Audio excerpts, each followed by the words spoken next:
All right, let's dive right in. Today, we're going to unpack a really smart, clinic centered playbook designed for pharma brand managers. We're going to look at how a brand, we'll call it Brand Yumi, can tackle a huge challenge, the infant skincare recall gap. So let's start with the big question, the one that probably keeps you up at night. Pediatricians trust the therapy category your brand is in. Parents are actively looking for solutions for common infant skin problems. And yet, when it comes time to actually make a choice, your brand just isn't always top of mind. So how can a brand be so trusted but not remembered? Well, that question leads us directly to what we call the invisible brand problem. And at its core is a concept we've got to understand called the drift. It's this subtle but incredibly important thing that's happening inside clinics every single day. I want you to just picture a hectic pediatric clinic for a second. A parent comes in, they're worried about their baby's skin. The doctor takes a quick look, gives some fast verbal advice like, gentle cleansing and moisturizing, and then they're on to the next patient. In that little whirlwind, a specific brand recommendation often gets lost. It becomes a generic, just use any gentle moisturizer, or it's just missed completely. The choice ends up being totally incidental, not a deliberate, thoughtful endorsement of your brand. And that right there is the drift. It's that gap where the clinical care is perfectly fine, but your brand recall is just weak. And what's absolutely crucial to understand is that this is not a failure of your product's science. It's not a lack of trust. It's a structural problem that's just baked right into the workflow of a busy clinic. There's a quote that just nails this problem perfectly. Brand Umi exists in the category, but does not exist in the care system. Think about that. Your brand is a known player, sure, but it hasn't been woven into the actual system of delivering care. It's sitting next to the process, not a fundamental part of it. Now, you might be thinking, okay, so we just need more education, right? Well, it's not quite that simple. In fact, that approach often isn't enough. Let's dig into the hidden costs this recall gap is creating for your brand as we speak. So this drift has some pretty serious consequences. First, and most obviously, you get weak recall right at that critical moment of decision. Second, any of your big educational efforts, they end up lifting the entire category, which means you're helping your competitors just as much as you're helping yourself. Third, your brand has no specific, defined role in the patient's care journey. And finally, if you've got a limited field team, you can't just rely on constant visits to stay top of mind, which just makes the whole problem even bigger. So when you add all that up, what's the result? It's a huge missed opportunity. Brand Uami is credible, the clinical need is definitely real, but it feels to become that automatic go-to choice.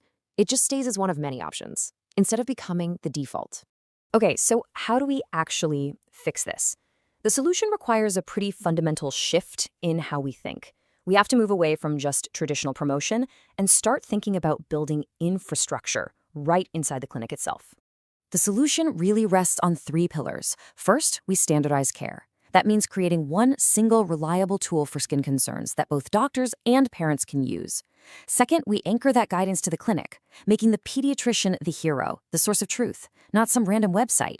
And third, through repeated positive use of this clinic-owned system, your brand becomes the default choice, almost automatically. And the logic behind this whole model is brilliantly simple. We call it clinic to home to repeat. It's all about creating this continuous loop of care. It starts in the clinic, it gets reinforced at home, and it brings that parent back to the clinic when they need to, building trust and familiarity every step of the way. So that's the big idea. But what does this journey actually look like in practice? Let's walk through it from the perspective of a parent and the clinic.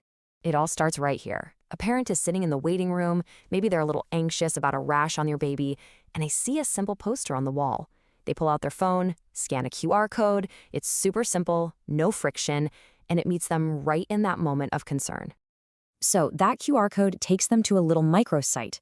Now here is the absolute key. It's branded with the clinic's logo, not yours, and the information is endorsed by a pediatric academy. This immediately builds a ton of trust and reinforces the idea that the clinic is the primary authoritative source of care.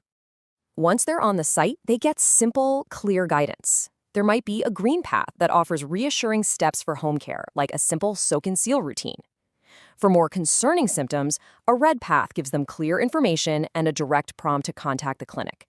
This is huge because it reduces that parent's anxiety and helps them do the right thing.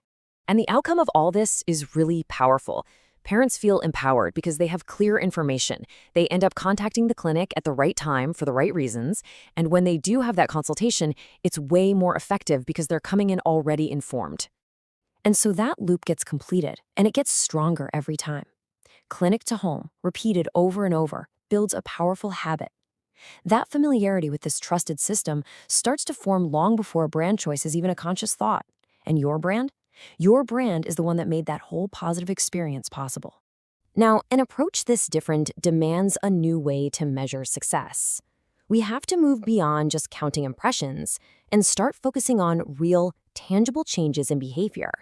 So we track this in 3 layers. First, we look at leading indicators, things like QR scans, just to see if people are actually using the system. Then, we measure behavioral proxies, like repeat usage, to see if the guidance is actually influencing what parents do. And finally, we measure brand outcomes, like improved recall and scripts, to prove that this integration is truly driving brand preference. At the end of the day, the entire focus shifts. We stop chasing empty metrics like reach and frequency. The real prize, the real goal is to create durable, default behavior that embeds brand Yumi right into the fabric of everyday pediatric care. And that brings us to the ultimate transformation, the real takeaway here. By shifting your strategy from simple promotion to building infrastructure, you completely change brand Yumi's position in the market.